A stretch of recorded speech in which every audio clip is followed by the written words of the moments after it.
ಬಂದರುಗಳು ಹೀಗೂ ಅಭಿವೃದ್ಧಿ ಹೊಂದುವುದಕ್ಕೆ ಸಾಧ್ಯವೇ ಎಂದು ಪ್ರಶ್ನೆ ಮಾಡುವುದಾದರೆ ಶಿವಮೊಗ್ಗ ಲೋಕಸಭಾ ಕ್ಷೇತ್ರ ವ್ಯಾಪ್ತಿಗೆ ಒಳಪಡುವ ಉಡುಪಿ ಜಿಲ್ಲೆಯ ಬೈಂದೂರು ವಿಧಾನಸಭಾ ಕ್ಷೇತ್ರದ ಬಂದರನ್ನೊಮ್ಮೆ ನೋಡಲೇಬೇಕು. 2009ರ ನಂತರ ಕ್ಷಿಪ್ರಗತಿಯಲ್ಲಿ ಸಾಗುತ್ತಿರುವ ಬಂದರಿನ ಕಾಮಗಾರಿಗಳಿಗೆ ಕೇಂದ್ರ ಹಾಗೂ ರಾಜ್ಯ ಸರ್ಕಾರಗಳಿಂದ ಉತ್ತಮ ಅನುದಾನ ಲಭಿಸಿದೆ. ಕೊಡೇರಿಯ ಕಿರು ಬಂದರಿನ ನಿರ್ಮಾಣಕ್ಕಾಗಿ ರಾಜ್ಯ ಸರ್ಕಾರದಿಂದ 63 ಕೋಟಿ ರೂಪಾಯಿಗಳ ಅನುದಾನವನ್ನು ತರಿಸಿ ಉತ್ತಮ ರೀತಿಯಲ್ಲಿ ಕಾಮಗಾರಿಯನ್ನು ನಡೆಸಲಾಗಿತ್ತು. 12 ಕೋಟಿ ರೂಪಾಯಿಗಳ ಅನುದಾನವನ್ನು ತರಿಸಿ ಗಂಗೊಳ್ಳಿ ಬಂದರಿನ ಜಟ್ಟಿಗಳನ್ನು ಅಭಿವೃದ್ಧಿಗೊಳಿಸಲಾಗುತ್ತಿದೆ.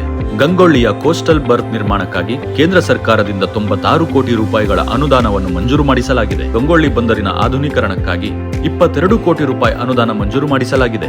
4.50 ಕೋಟಿ ರೂಪಾಯಿ ಅನುದಾನ ತರಿಸಿ ಗಂಗೊಳ್ಳಿಯಲ್ಲಿ ಡ್ರೆಡ್ಜಿಂಗ್ ಕಾರ್ಯ ಆರಂಭಿಸಲಾಗಿದೆ. ಮರವಂತೆಯಲ್ಲಿ ಹೊರಬಂದರಿನ ನಿರ್ಮಾಣದ ಮೊದಲ ಹಂತಕ್ಕಾಗಿ ರಾಜ್ಯ ಸರ್ಕಾರದಿಂದ 45 ಕೋಟಿ ರೂಪಾಯಿಗಳ ಅನುದಾನ ತರಿಸಿ ಕಾಮಗಾರಿ ಮುಗಿಸಲಾಗಿದೆ. ಹೊರಬಂದರಿನ 2ನೇ ಹಂತದ ನಿರ್ಮಾಣಕ್ಕಾಗಿ 85 ಕೋಟಿ ರೂಪಾಯಿಗಳ ಅನುದಾನ ಮಂಜೂರು ಮಾಡಿಸಲಾಗಿದೆ.